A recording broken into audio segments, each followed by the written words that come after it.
In this basket is not different types of fruit, but the only thing in this basket is summer fruit. That's the only thing you're going to find in this basket is summer fruit. It's interesting, as in Christians, not all of us are seasonal fruit.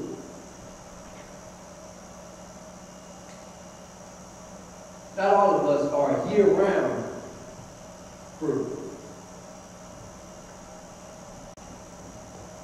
Not all of us are 365 days a year fruit.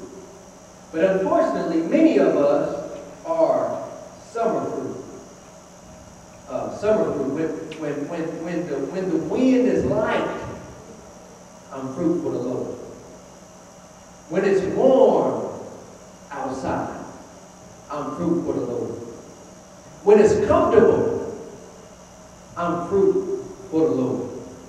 When no pressure and strain is on me, I'm fruit for the Lord. And I remember when Jesus came by the fig tree, and he looked at that fig tree, and there were no leaves on the fig tree, and Jesus cursed the fig tree, and the fig tree withered. And the disciples wondered, why did you do this to this fig tree? And long story short, to find out when you do a study, is that this fig tree, it was not its season to produce fruit. But when Jesus came by the fig tree, he wanted some fruit on the fig tree, even though it wasn't its season to produce.